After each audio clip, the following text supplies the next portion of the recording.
Maybe you've heard about exciting new 5G technology that promises to make our connections to the internet and all of the things connected to the internet faster and better than ever. Like other cell phone technology, 5G emits radiation. Two federal agencies recently said the available scientific evidence does not support the idea that 5G emits enough radiation to hurt people. But some scientists disagree. At first, the concern sounded far-fetched. We were surprised by what we learned. Today's cover story is 5G Whiz. Chances are you haven't met many people like Professor Martin Pall. Is it true that you do not carry a cell phone? Yes, I don't carry a cell phone. How do you possibly communicate in today's world without your cell phone? I use a wired mouse. I use the wired connection from my computer to my printer. And so everything's wired. And I even have a shield over the screen so that I get less EMS from the screen. So there are ways of protecting yourself. EMF, electric and magnetic fields, are invisible areas of energy or radiation produced by items like electric appliances, computer screens, and cell phone technology. Paul is so worried about the potential for health risks from EMF, he even has special clothes with lots of little metal wires to shield him from the rays. Yeah. We had no idea when we asked, but yes, he's wearing the fabric right now. Is that a shirt? It's a T-shirt, yeah. Oh. And it has little metal fibers in it, and it helps to shield your Makes torso. Them bounce off or not come through? Yeah. But before you make the mistake of writing off Paul as a nutty professor, you should know he's considered one of the world's preeminent scientists on electromagnetic fields. And his concerns are backed up by dozens of peer-reviewed scientific studies. You got your BA at Johns Hopkins University, very prestigious institution. You got your PhD at the California Institute of Technology. So you're someone who comes to this issue with a great set of credentials and experience. Yes, and my bachelor's degree is in physics, and my PhD is in biochemistry and genetics. So I've got both the life sciences and the physics. It's the way in which these two interact which is crucial for understanding how EMFs impact the cells of our bodies. We'll get to that in a moment. But first, what is 5G? And for that matter, what are the previous Gs, which stands for generation, of the world's mobile networks? The rollout of this new technology is happening as we speak. And we're going to have 5G. We're going to have the best 5G in the world, just like we have everything else. What was 1G? 1G was just basic voice on your phone. 2G? 2G was when we went to a little bit of data. You could get a text, for example.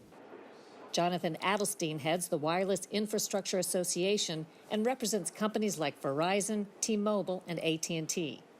3G? 3G was actual text. You could get the internet on your phone easily. 4G? And 4G, you could stream video. All of a sudden, you had much faster connection, really a broadband connection, not just an internet connection. And what is 5G? And 5G is going to be 4G on steroids. It's going to be data that's faster and more of it, but it also enables the connection of more devices to the network. But the same magic that makes 5G bigger, better, and faster poses serious health risks to people, says Paul. We know that the EMFs impact the cells of our bodies, all the cells of our bodies, by activating some channels. And when they do that, they produce all kinds of effects. And those include neurological, neuropsychiatric effects, they include reproductive effects, they include oxidative stress, which is involved in essentially all chronic diseases. So I'm deeply concerned about this situation. Is it your feeling that mobile phone use and 5G in the future have been and are causes of chronic disease epidemics in this country? I believe that the exposures we already have are producing major effects already on our health, and that 5G will be vastly worse than anything that we are already exposed to. At least 3 expert medical groups have linked certain kinds of electromagnetic fields, or EMFs, to cancer, particularly childhood leukemia. The U.S. National Institute of Environmental Health Sciences, a working group under the World Health Organization, and a European scientific committee, which studied cell phones in particular. Paul says there's more to worry about. What's been shown is you get depression, I can't sleep, I'm tired all the time, I'm depressed, I've got headaches, I can't concentrate, I'm anxious. All the things that everybody complains about now, we know are caused by EMF exposures. And not just one type, but multiple types of EMF exposures.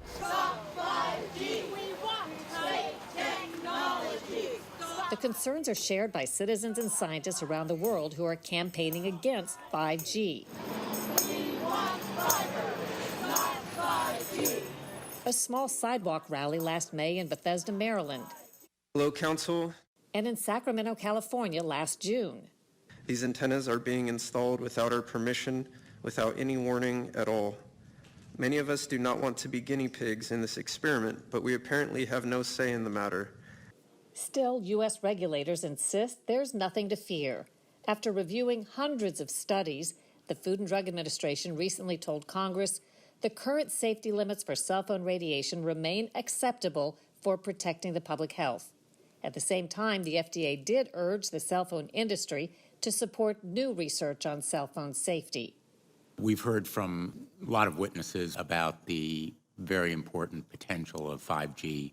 At a hearing in February, Senator Richard Blumenthal asked wireless representatives if they had funded new safety studies as the FDA asked.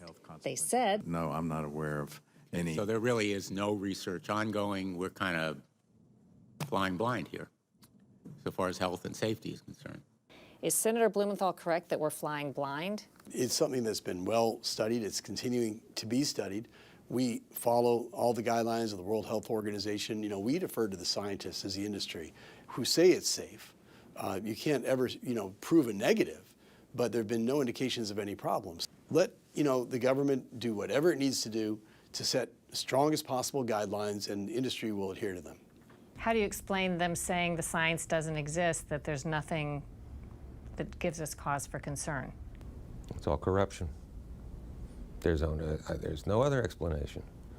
I think there are at least 25 different reviews that have been published on this over the years.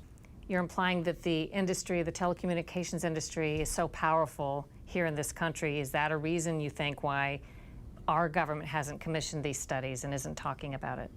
I can't figure out any other reason. Whatever the case, 5G deployment in the U.S. is moving full steam ahead. 5G for mobile phones is already being deployed, with broader expansion coming in 2020, especially in big cities. Supporters say there's no reason to think it's dangerous. Critics say there's no evidence it's safe. It strikes me that there is probably zero chance we're going back from the technology that creates this kind of exposure. We need to dramatically decrease exposures. We are taking risks of the sort that no rational society can possibly take. And we're doing this blindly and in my judgment, with absolute stupidity. The FCC has been criticized for not updating cell phone safety standards since 1996. But FCC officials insist there's nothing special about 5G and that the higher frequency signals used to deliver it pose no health risk.